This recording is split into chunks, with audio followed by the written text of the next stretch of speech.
Hello everyone and welcome to another Skaredcast tournament in review. It is towards the end of 9th edition and I have taken the craziest list, triple Tantalus, Drukhari list, all witch cult. Let's dive in.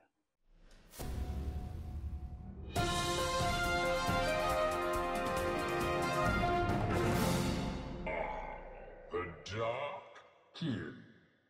So if you have watched me do any of these throughout the many months that I've been testing and doing Drukhari lists, you know that I'm going to go over the list and talk about what I think it does. Then we're going to go to the GT or play the tournaments. 5 rounds that I get to play with this. And it's going to be a lot of fun. Then we come back to the studio and I break down the list and tell you what worked and what didn't work. Now, it is the end of 9th edition Warhammer 40,000. New 40k is just around the corner. Now, what does this mean? This means that what we're going to have is a great exposition on learning specific things about a list and really kind of diving into what worked and what didn't work. And it's more about the process than the specifics because of the fact that this edition is going to be done soon. Let's dive into the list, let's break it down, and enjoy the show. Here we have 2,000 point of pure witch cult. 3 Tantalus, which is a Forge World Drukhari model, and it is a cult of the Red Grief. Now, I decided to run Pure Witch Cult after the last video. All of you voted, let me know in the comments, play Witch Cult. That totally beat any other thing that we had in the poll. So here it is, full Witch Cult. I am a man, an Archon of my word. It's a single Arcs of Omen detachment, run by 2 Succubi. I've got the Triptych Whip Precision below Succubi, and the Bloodglaive and Quicksilver Fighter for lots of attacks at 3 damage. In the troop slot, I have 1 unit of Blood Brides, 4 units of 5 Witches, and 10 more Witches. Then I have 2 units of 3 Reaver Jet Bikes with Blasters, 2 Venoms with no upgrades, 3 Tantalus as heavy support, 10 Hellions, a Beast Pack Master, and then 3 Beast Packs, Razorwing Phlox, Chimera, and a Clawed Fiend. And that's 2,000 points on the nose. I have tested this list a little bit before going to the event. I played against Custodes, Dark Angels, Iron Hands, Necrons, Astra Militarum, and all with good success. The list is very aggressive. It runs up, scores lots of points, and prevents your opponent from scoring points, and then gets tabled. So that's usually what happens. And I'm really curious to see what happens at the event. It is Red Grief, so I get reroll charges for free, +2 to all my advance rolls. And I decided to pick some of the combat drugs and roll for some of the combat drugs. +1 attack on both the Succubus, picked. +1 ballistic skill and leadership on the Beast Pack Master. And then +1 strength on the Blood Brides. Other than that, I'm rolling for everything else to see what combinations I get. The last relic I picked is the Animus Vitae grenade on the Beast Pack Master, giving him an 18-inch range to move and throw the grenade. So if anything gets too close, my whole army has the potential of advancing and charging on that first turn. So let's go to the event, dive in, and check out 5 rounds of triple Tantalus. I'm here at Multizone in Quebec, and I'm playing a 5-round GT. That's right, I brought the triple Tantalus list, so sit back, relax, enjoy the show. Let's dive into the tournament. Round 1, I get to play Albert and his Black Templars, and it's a horde of Black Templars. Look at this, we got 20 Crusaders, 20... Oh my goodness gracious, they're all behind there. Lots of infantry. And I, of course, have my triple Tantalus on the board, and it is Data Scry Salvage, so this is going to be pretty brutal pretty quickly. It's got 10 Terminators, 40 of the Primaris guys, 40 more in Curses and Infiltrators, and all the character support that you need, which is awesome. So he took Banners, Shock Tactics to take the objectives away, and Carry Out Your Vows, which synergizes well with his vow, which is 5-up Invul and Mini Transhuman. In my case, I took Retrieve Data, behind enemy lines, and no prisoners because he has a lot of wounds. So let's see how the game goes, and we'll come back after. So, end of the game. There was lots of death. I didn't kill any Terminators, but there's only 4 Crusaders left, and like Grimaldus and the Apothecary. I did kill Big Daddy Hellbrick because he had to go and try and stop me from holding his objective, but that didn't happen. My Tantaluses are so fast. They were literally here, and then in one turn they moved here, and then another turn they moved here. Absolutely incredible. I love how fast they are. So at the end of the game, I did get 91 points to my opponent's 60 points. So a 21-point difference, which is not bad considering I had to like stay back and then shoot, but it was actually no shooting on the Templar side meant I was able to keep that distance for like 2 turns and then kind of jump in at the end. But Templars have lots of shenanigans. It helped that I play Templars. So I was able to remember the Devout Push and the Vicious Assault or Tenacious Assault and things like that as well. Okay, so with that, lunchtime and on to round number 2. And here we are on round number 2. I get to play Goth Orcs. That's right, lots of Orcs. The Orcs are going first, though, so they're going to be here. They're just as fast as me, maybe even faster. It's going to be pretty intense. Now, I took Retrieve Data behind enemy lines and no prisoners to his Stomp Them Good. So he's going to try stomp me in combat. Behind enemy lines for him as well. And the Get the Good bits in, of course, the one where we get to move objectives. So he moved this one back, I moved that one back. And then he moved this one this way, and I moved that one kind of that way. But other than that, there's a wartime. So I put a nice bait Tantalus up there, and here they come. And that's the end of the game. So the Orcs went first, they deployed on the line, and they came at me in 2 waves. The first wave did quite a lot of damage, but while I had to deal with the first wave, then 2 battle wagons and a truck filled with Meganobs and boys and beast snaggers really hit me hard on that second turn.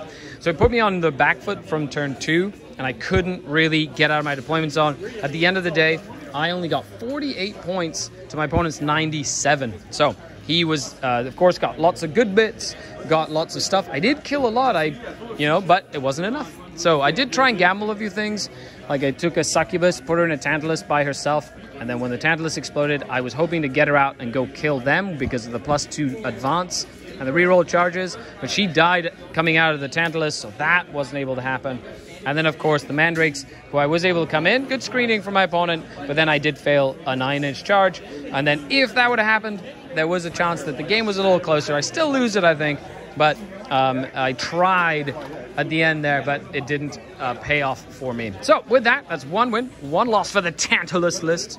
And then we'll go into round number 3, which is the last of day 1.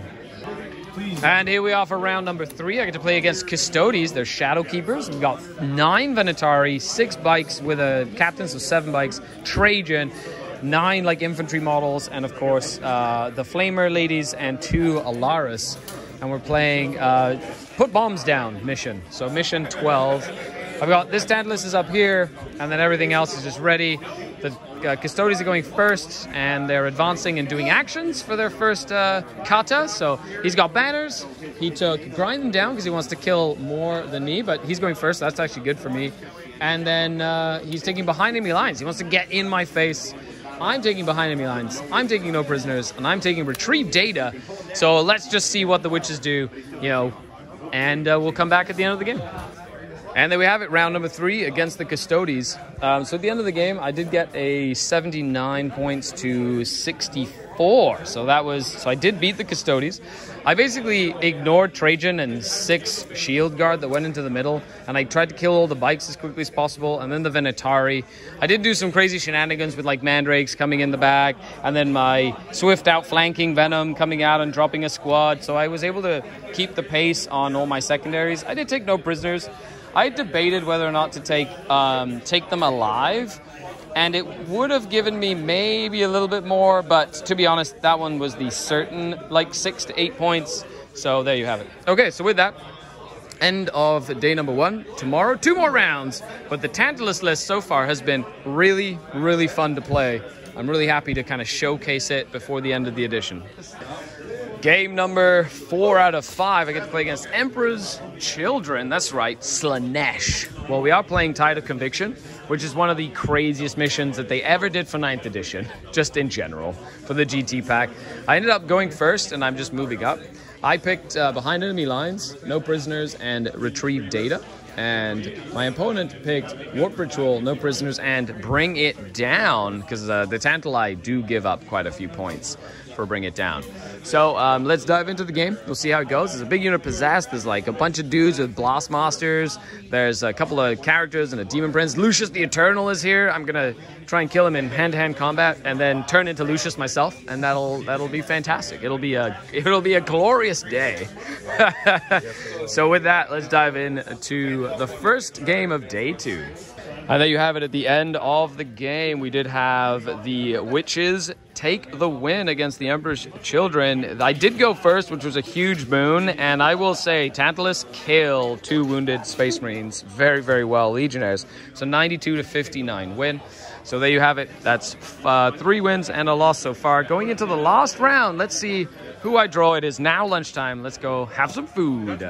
It is the last round. I get to play Edward, who's going to be on the coaching staff for Team Canada at the WTC. Really exciting. He's playing as demons. We got Woundcap Bloodthirster. We have like 12 Fiends, a bunch of Demonettes, Flamers, a whole bunch of stuff. It is conversion. Last game of the day. Full send mode. Let's go. I get to go first. It's going to be a great fun time. And even if I win or lose, I'm going to say right now, I've already won because I'm running full Witch Cult, all Tantalus. It's just amazing. Okay, so with that, let's dive in to the game. I did take Behind Enemy Lines, No Prisoners, and Retrieve Data, which is about standard for every game I ever play. And Edward took Reality Rebels, Ritual, and Banners, because that's really good secondaries as well. So with that, wish me luck. Let's dive into the game. Okay, so as the dust settles, the demons are completely dead, and the Bloodthirster is supremely alive. I was able to, basically, going first allowed me to go around the sides, and then on Edward's second turn, basically first turn, he came up with all 15 Fiends, and I killed pretty much all 12 Fiends. I killed all Fiends in like my second turn, and both of his casters that were like together with I got like a really lucky long roll, like I gambled and it paid off. I killed both of his casters, so he wasn't able to do Warp Ritual, and it kind of, from there, there was a chance to like do some damage back, but then she lived, and then he had to like send the Demoness to go kill her, and it was like a mess. Other than that, it was a 97 to 41, so I did get the win, and with that, it's 4-1. Let's go back to the studio, take a look at the list, and I'm going to teach, I learned quite a lot playing this style of army, and I have a lot to say, so stick around and talk about it. And we're back at the studio. Oh, baby, was that fun? Oh, my goodness. That was 5th place out of 34 players. Tied for 4th, but of course, Zach with his guard did better than me in terms of wins. Like every win he had was like a 20-0, which is a WTC style scoring. So he crushed all his opponents. I had some like tighter games, closer games. So I'm super, super happy. 4-1 with this list. Let's kind of go through what I liked, what I didn't like, and then break down what I will change, because there's one more event I'm going to with this list. I cannot wait to tweak it and use it more effectively. The list itself, Tantaluses were absolutely fantastic. Every single one of my opponents didn't really know what they did or what to expect, and they surprised me every game. They died very quickly, like normal, but they did damage, they're incredibly fast, and really annoying to deal with. The Witches were great. I wish I had more of them. The Blood Brides did okay. Big unit did okay. Little units did okay. The Mandrakes were excellent at scoring me points, as well as the Jet Bikes, just to get behind enemy lines and retrieve data all the time. Big unit of Hellions was MVP in 2 of the games, doing so much damage. I have to use them a little better. I feel like with proper use, they will be like a much better assistance. The Grenade was good, but didn't really come into play as often as I would have expected. And the Beasts, they were good. They were okay. Usually the Chimera and the Cold Fiend just stayed on objectives in the back. But luckily I didn't play against any guard players or anything with mortars, so they were able to kind of hold the home objective without getting completely destroyed. As I've said before, there's no chill with this list. It works and plays like a gasoline fire. You pour it all over the board, and it burns really hard, really fast, and then it runs out of steam. And if you've done your damage, you've done your damage. If not, you've not. So I liked how all the units work together on the table. However, how can I refine, if anything? Where can I tweak, trim the fat, and kind of build the points the way I need them to build the points? Here's the quick change that I will make. in the Blood Bride unit, there's one Hydra Gauntlet that I haven't really been using. So I lose 5 points there. Even though I really enjoyed the Chimera, they were probably the weakest link of the entire list. So I dropped them. That's 25 points. So it looks pretty good. You know what? I think 25 points for a second Clawed Fiend is what the Doctor ordered. They actually can do some damage if needed, much more than the Chimera. They're a little bit tougher, and they're great for screening and easy to hide. So I think that is just a quick little refinement. And then, of course, switching out the Hydra Gauntlet for one of the normal witches. There you have it. 2,000 points are refined. Now, the other option, the second option, is to take away the beasts. So that's 60, 100, and then 50. So 110 points. And add in either another unit of Mandrakes or another unit of Scourge. So like 5 Scourge with either Dark Lances or Heat Lances or something. Or maybe a small unit of Hellions. I don't know. Let me know what you think in the comments down below. I have a team tournament I'm going to. I really like this list and how it works. I like having the beasts because it gives me some throwaway units if I need to have them for a middle objective or to, sacrifice or to stop a heroic intervention or something like that. But you let me know in the comments, which one do you think would be best for this list? And there you have it, folks. Another successful tournament. I have so much fun doing these for all of you, and I hope you enjoy them as well. Of course, let me know with a comment down below what you liked. A shout out to the channel Patreons, without whom none of this is possible. Supporting the channel on Patreon is the best way to support me. The link is in the description, as well as all the other cool stuff that we do. Thank you very much for hanging out with me. I've been Skari, your grateful host. Signing off until next time. Skari out. The Dark Kin. Bye, everybody.